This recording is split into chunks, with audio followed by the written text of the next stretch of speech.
Eh bien, bonjour.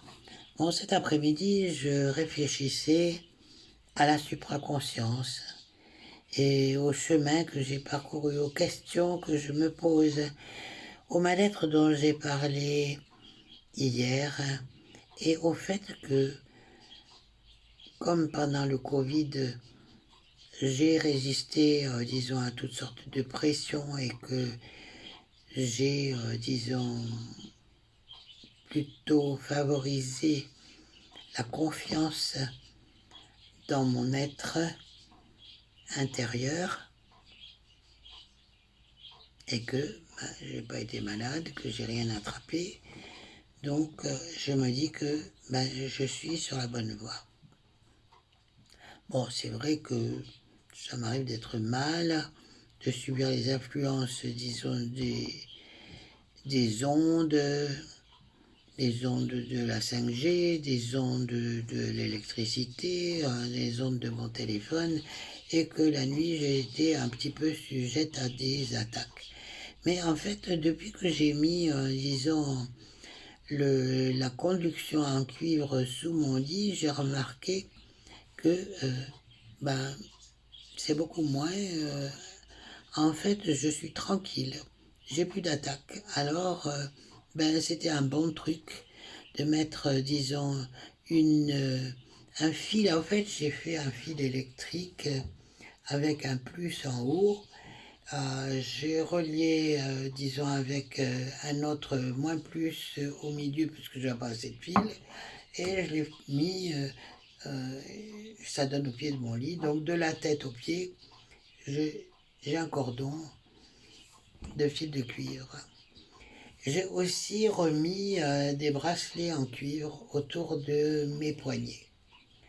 En fait, ça protège de l'électricité statique et ça envoie, disons, quelques oligo-éléments, je suppose, et aussi comme il y a, disons, cette ouverture, donc ça favorise la conduction de l'électromagnétisme dans mon corps. Comme j'ai des rhumatismes, ça soulage un peu mes poignets. Mais bon, voilà, j'en reviens à mon discours. J'aimerais d'abord qu'on parle de matière pour expliquer, bon, nous sommes un être de densité matière, d'après ce qu'on a dit. Donc la matière, c'est la mer et c'est de l'énergie et elle a été créée dans un univers local par Sophia. Dans la tradition gnostique, Sophia et son partenaire Christos appartiennent au niveau appelé émanation. Sophia émane la matière et Christos l'antimatière. Bon, déjà, on a notion matière-antimatière. Ensuite, on passe à l'éther. C'est l'état réel de la matière, le sous-plan de la matière. L'éther contient toutes les matières et antimatières. Et le plan imaginaire est construit de cette manière pure. Le corps éthérique, c'est le corps de gloire, est un véhicule vibrant avec une matérialité vivante, active. Donc c'est pas quelque chose qui est volatile. La lumière, c'est de l'information qui est en dehors du temps. Dès que cette lumière sort du plan morontiel, elle devient sujette au temps. Pour avoir une information juste selon un temps précis, on doit s'aligner avec des circuits universels. Mais avons-nous l'heure juste sur n'importe quel de ces sujets? Ça, ce n'est pas ça le cas. L'intelligence, c'est un attribut qu'on dit systémique. C'est un mouvement de conscience supérieure. Le feu, donc, c'est le rayon personnel qui agit autant comme une arme qu'un bouclier. Si vous avez le feu, vous avez le carburant nécessaire pour faire n'importe quoi. Être en vibration, c'est avoir le feu. L'espace, ben, c'est les dimensions spatiales de l'esprit. L'espace tel que représenté par la NASA ou les films n'existe pas. Mais l'espace atomique existe avec des mouvements fluidiques qui se meuvent selon les niveaux de réalité dimensionnelle. On parle des espaces au lieu de l'espace, car chaque espace est une bulle où règnent des possibilités quantiques diverses. L'espace est pliable, malléable, et tous les vaisseaux spatiaux des êtres extramatriciels sont statiques. Ils ne bougent pas. C'est l'espace qui bouge et les transporte là où ils veulent. L'esprit, c'est vous. C'est l'état vibratoire suprême. C'est la synthèse de tous les états. Alors la situation matricielle, qu'est-ce que c'est? C'est important de savoir étant donné que nous provenons de cette matrice et que beaucoup d'entre nous font beaucoup d'efforts pour s'en échapper. Après la décorporation finale, notre mort, notre conscience se sépare du corps physique et elle est, poussée vers une porte astrale qui est un leurre en fait. Si la personne se laisse appâter, elle subira un traitement au cours duquel sa mémoire sera effacée. Elle sera recyclée et mise avec une programmation dans un autre corps pour répéter le même processus ad aeternam. La Terre devient ainsi une véritable planète prison. Mais la matrice, pour moi, est une prison, dont il est difficile de s'évader. Le filet à âme y est placé comme une grille énergétique artificielle afin d'empêcher les individus de s'échapper. Voilà. Ainsi, ce plan est un système temporel fermé où les gens naissent constamment dans le but d'alimenter et de générer des émotions diverses sans se rappeler qui ils sont ni quelle est la situation réelle. Le réseau d'âmes fait une sorte de terrain de pêche. Voilà, il fabrique une sorte de terrain de pêche pour les archontes, quoi, voilà. Cependant, comme nous sommes des êtres puissants, les archontes ne peuvent pas se contenter de recourir à la force. Ils doivent nous inciter à leur donner notre accord. Ben, comment est-ce qu'ils font? Ben, tout le monde a entendu parler des contrats qu'ils nous font signer. En fait, ils abusent de nous et nous font miroiter certainement des choses qui n'existent pas et qui flattent, disons, notre ego interne. En fait, ils utilisent des pièges, dont celui de la lumière blanche. Alors là, il y a beaucoup de gens qui ont fait des NDE et qui sont revenus sur Terre et ils ont cru voir, disons, une situation mirifique. Ce sont les archontes qui attendent dans la lumière lorsqu'un être humain meurt. En scannant une personne dans le sas, c'est-à-dire dans les entremondes, les gardiens du seuil découvrent les attachements, les références de ceux dont elle était proche ou qu'ils admiraient. Ils projettent alors l'image de ces gens ou des déités qui leur font signe de les rejoindre et d'entrer plus profondément dans le tunnel de la lumière blanche.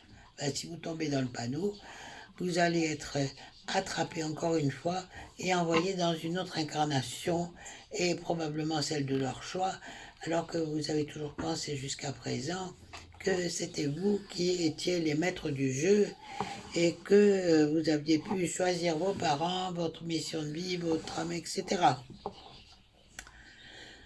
Ah bon, alors vous connaissez le syndrome de Stockholm, hein, c'est, disons, les initiés de la science de l'esprit savent que côtoyer quotidiennement, disons, des personnes atteintes de ce syndrome est vraiment très difficile. Ça se produit chez certaines victimes d'enlèvement ou de prise d'otage, des abductés, enfin voilà. Alors bon, quand je parle des abductés, je pense, disons, au livre, disons, qu'a écrit, je ne sais plus comment elle s'appelle, Elena Danaan, voilà, sur, disons, les races extraterrestres et les abductions. En fait, bon, le syndrome de Stockholm fait naître un sentiment d'affection, de confiance, un ressenti pour le ravisseur. La victime, finalement, disons, croit aimer aveuglément son tortionnaire et elle se convainc que c'est pour son bien et que c'est pour apprendre une leçon. Ben, le mythe de la planète école, bien présent, c'est la vérité. Hein, c'est les archontes qui apprennent beaucoup sur l'âme humaine. C'est aussi un mensonge, car c'est à sens unique, puisque les individus attrapés ne remonteront jamais et seront éternellement dupés par cette inversion. Apparemment, le système d'esclavage archontique est utilisé pour parasiter l'énergie de l'âme, mais également pour superposer des échanges karmiques sur les masses. C'est une raison importante pour laquelle ces entités se battent si durement pour conserver leur contrôle et leur accès sur les créatures. L'humain a subi un tel niveau de fragmentation qu'il agit comme un animal sauvage, coincé dans une cage, ne comprenant pas comment il peut exister autrement qu'en étant dans ce monde ou dans le plan astral, la peur de l'inconnu étant ancrée en lui. Comme la peur de la mort d'ailleurs, il n'y avait qu'à voir, disons, ce qui s'est passé pendant, disons, le Covid. La grande majorité des personnes souffrent sans le savoir d'une mentalité d'esclave. Nous sommes constamment confrontés au phénomène psychologique de la dissonance cognitive où nos croyances et nos comportements sont en contradiction avec le réel. Notre capacité à décoder la réalité est liée à ce que nous sommes capables de percevoir. Ce que nous percevons avec nos yeux provoque des énergies de sentiments, des émotions, etc. Alors, modulation de la réalité, eh bien l'existence planétaire est une rivière dont nous ne pouvons pas inverser le cours, mais nous avons la possibilité de naviguer de manière différente à l'intérieur de ce flux. Près de la rivière, nous nous déplaçons irrégulièrement, alors qu'au milieu, nous nous déplaçons sans à-coups. C'est une image pour exprimer qu'on est plus centrique, qu'il est plus facile de se mouvoir dans ce plan que dans n'importe quel autre plan.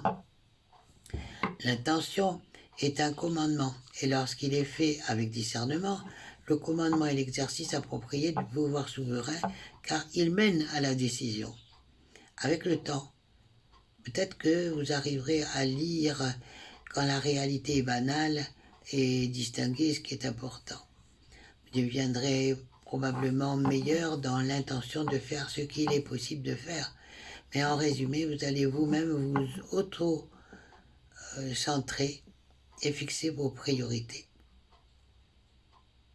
Ah ben, quelle est la différence entre l'intention et la demande? Eh ben, en ayant une intention, vous vous reconnaissez comme la source du pouvoir qui influence la réalité. En demandant, vous vous adressez à des forces inconnues et vous donnez votre pouvoir. C'est pour ça que quand on fait la procédure du point zéro, qui est un point, disons, proche, très proche de la source originelle créative, on ne demande pas, on dit « j'ordonne ». que s'installe la polarité magnétique positive égale à la polarité magnétique négative pour telle ou telle chose. Et ensuite, c'est pareil, on ordonne de mettre la chose que l'on demande, la chose dont on a besoin, au point zéro. On ordonne. Et cela, on le fait dans toutes les dimensions, dans le temps et l'espace.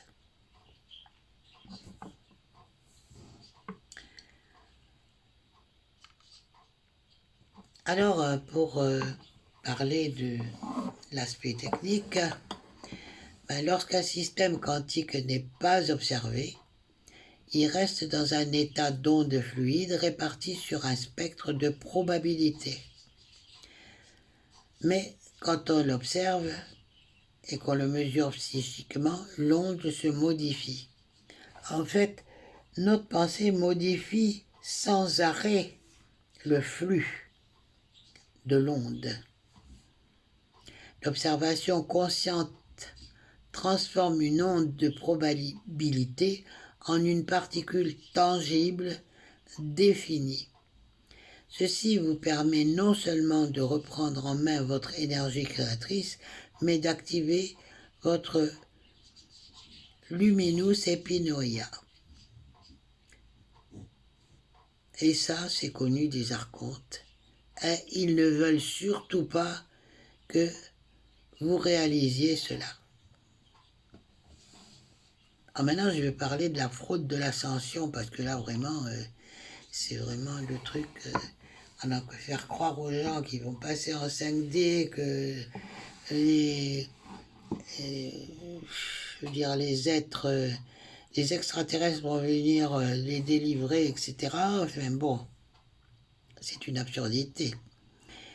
Nous devons réaliser, et le plus tôt sera le mieux, qu'il n'y aura pas de changement soudain de conscience qui, comme par magie, élèvera ceux qui sont éclairés vers la 4e ou la 5e dimension, qui sont des dimensions astrales en passant. Attention, hein. Si quelqu'un débarque dans un grand vaisseau spatial en disant qu'il est là pour vous sauver, courez dans l'autre sens. Il faut également se méfier des channeleurs ou des gens qui canalisent, qui disent que l'élite mondiale détient le pouvoir et qu'il faut la combattre. Là encore, fuyez. Tout ceci vise encore et toujours à alimenter cette matrice. Quoi de mieux que de faire miroiter une quelconque ascension pour éloigner les potentiels candidats d'une réelle fusion?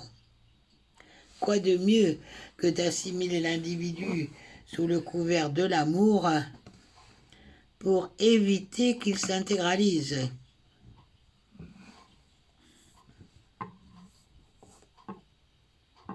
Alors, parlons un peu d'astronomie, comme ça, juste pour citer partiellement. Saturne est le maître des victimes, le maître des limites, le maître du temps et le maître des anneaux. Moi, vous connaissez tous l'histoire. Avec l'inversion, il est polarisé ici comme négatif. En fait, cette sphère est composée d'énergie positive et négative, mais elle est opposée au démurge et a renvoyé son ancien régent qui est dorénavant le bras droit du démurge, c'est Satan. Voilà. Pour éviter que ce dernier revienne dans le domaine saturnien et que les archontes parasitent ce lieu, une textologie fut mise en place qui repousse magnétiquement ce qui est indésirable et fige dans le temps tout un truc qui tenterait de passer les anneaux. Ce mécanisme qui fascine les archontes et obsède Satan n'est pas compris complètement par eux, mais ils ont trouvé le moyen de capter ces fréquences à partir de leur station lunaire. Ces ondes sont ensuite déviées et balancées sur le monde, gardant les âmes captives du temps.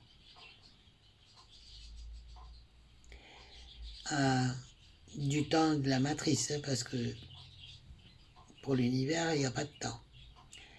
Cet entrepôt lunaire est un poste de contrôle, un hangar, dans lequel sont placés les sarcophages où dorment les corps d'origine, ainsi qu'un centre d'implantation.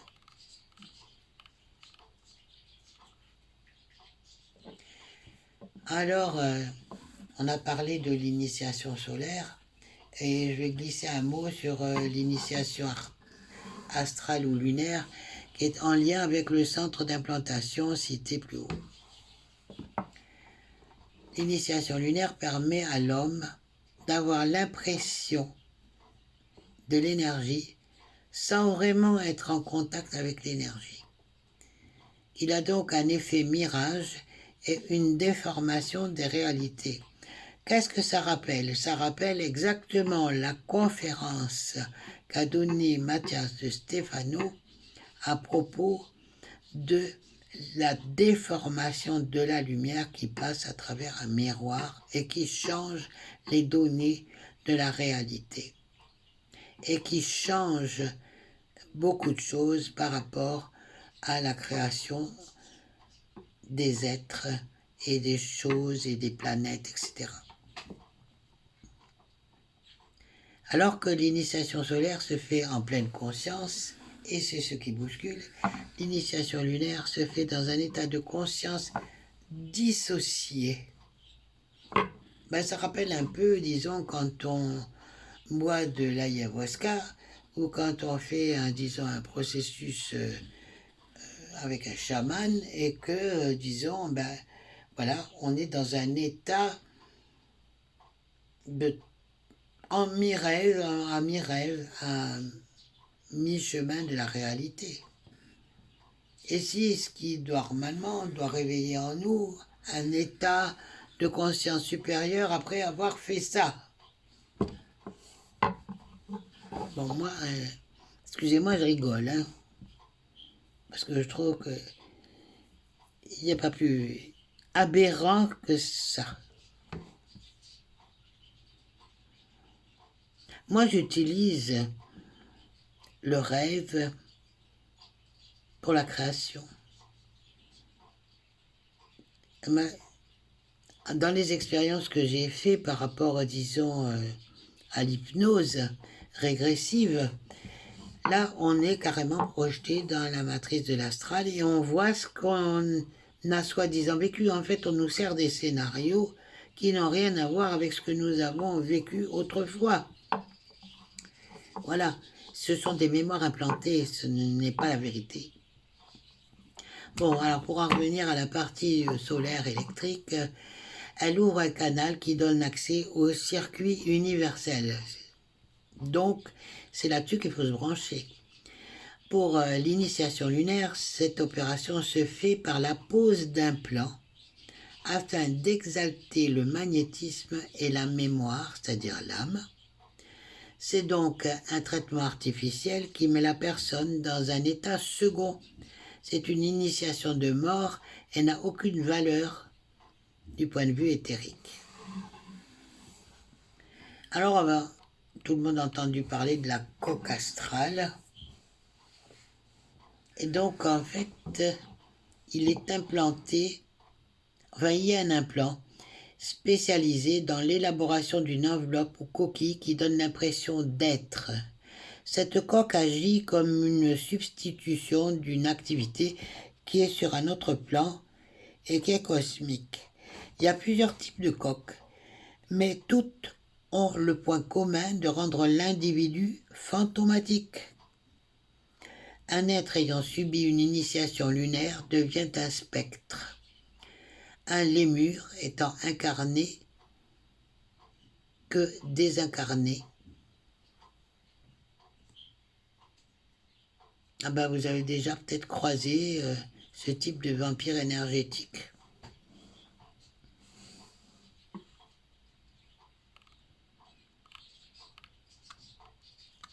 Alors, après tout ça, on pourrait, disons, reparler un peu de la supraconscience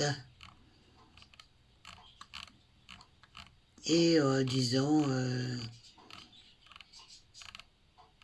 parce qu'il nous permet en fait de regagner notre pouvoir d'être humain. Et comment s'y prendre?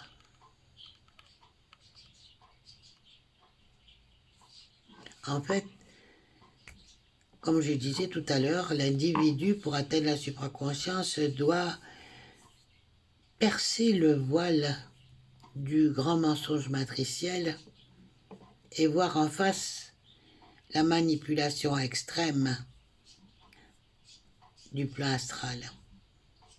C'est un plan mortifère qui pousse les créatures vers des idéaux qui n'existent pas réellement et qui sont tellement déformés que cela entrave la propre révélation de ce que l'on est. Donc l'être spirituel illuminé, par exemple, il est prisonnier, et c'est un prisonnier lunaire.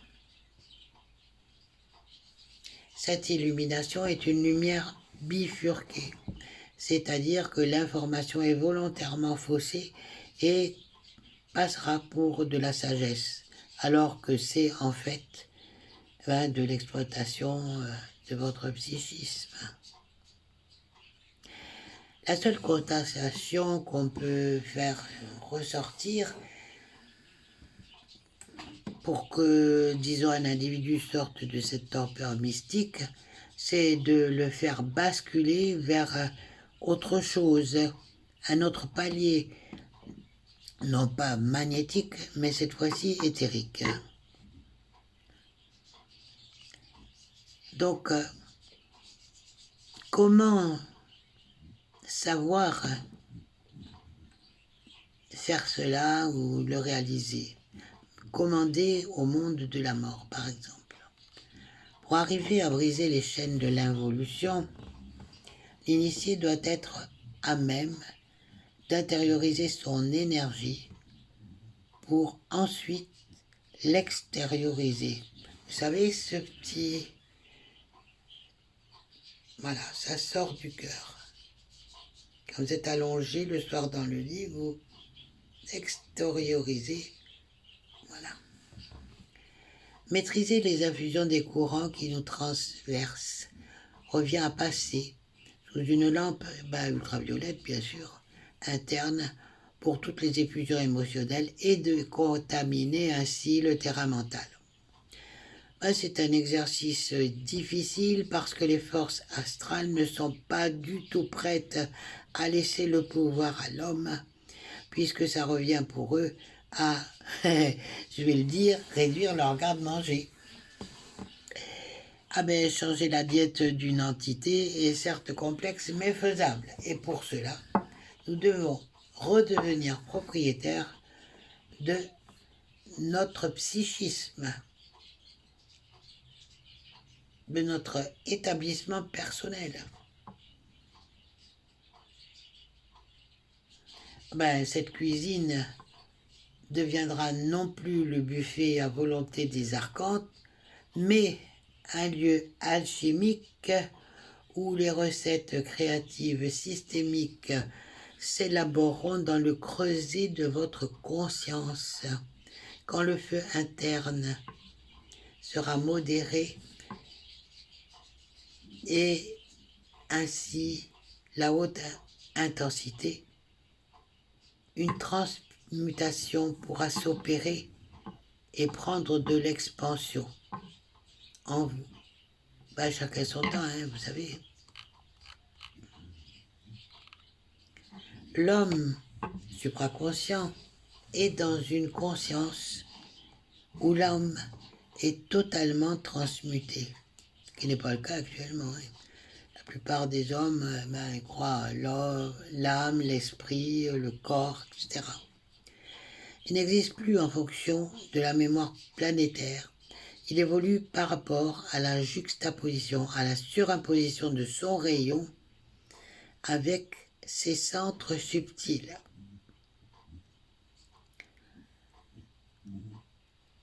L'individu doit en arriver un jour à avoir un surmental suffisamment aiguisé regarder à travers l'illusion du rêve du démiurge.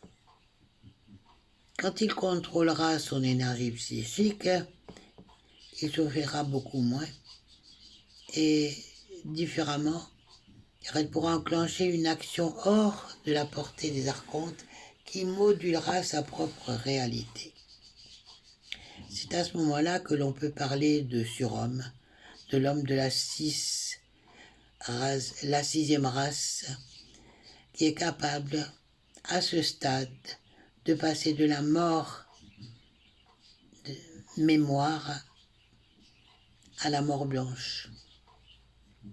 Ainsi, à la fin de sa sanction imposée sur le plan matériel, il déchirera les derniers reliquats animiques pour finalement redonner à sa conscience éthérique tous les pouvoirs et passer à l'immortalité. Ben, c'est ce que je vous invite à faire, en fait, parce que nous vivons une période extrêmement difficile. Comme le disait la médium, nous étions en haut, c'est un U, en fait, et nous sommes maintenant dans le creux du U, et il va nous falloir remonter. Donc, elle nous annonce qu'à partir de l'année prochaine, il y aura beaucoup de perturbations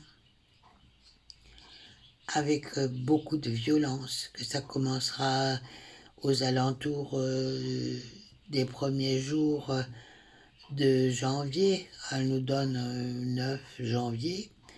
Et que, disons, il y aura des violences, que les Français se révolteront contre, disons, toutes les choses qu'on leur impose, que en avril, bon, ça sera encore, disons, plus fort, et que les événements se poursuivront encore jusque juillet, août, septembre, et que cela durera pendant 2 ans, pour ensuite, disons, établir une nouvelle humanité dans 20 ans. C'est-à-dire que ce sont nos enfants qui bénéficieront de tous ces changements. Mais en attendant, nous allons vivre des épreuves très difficiles.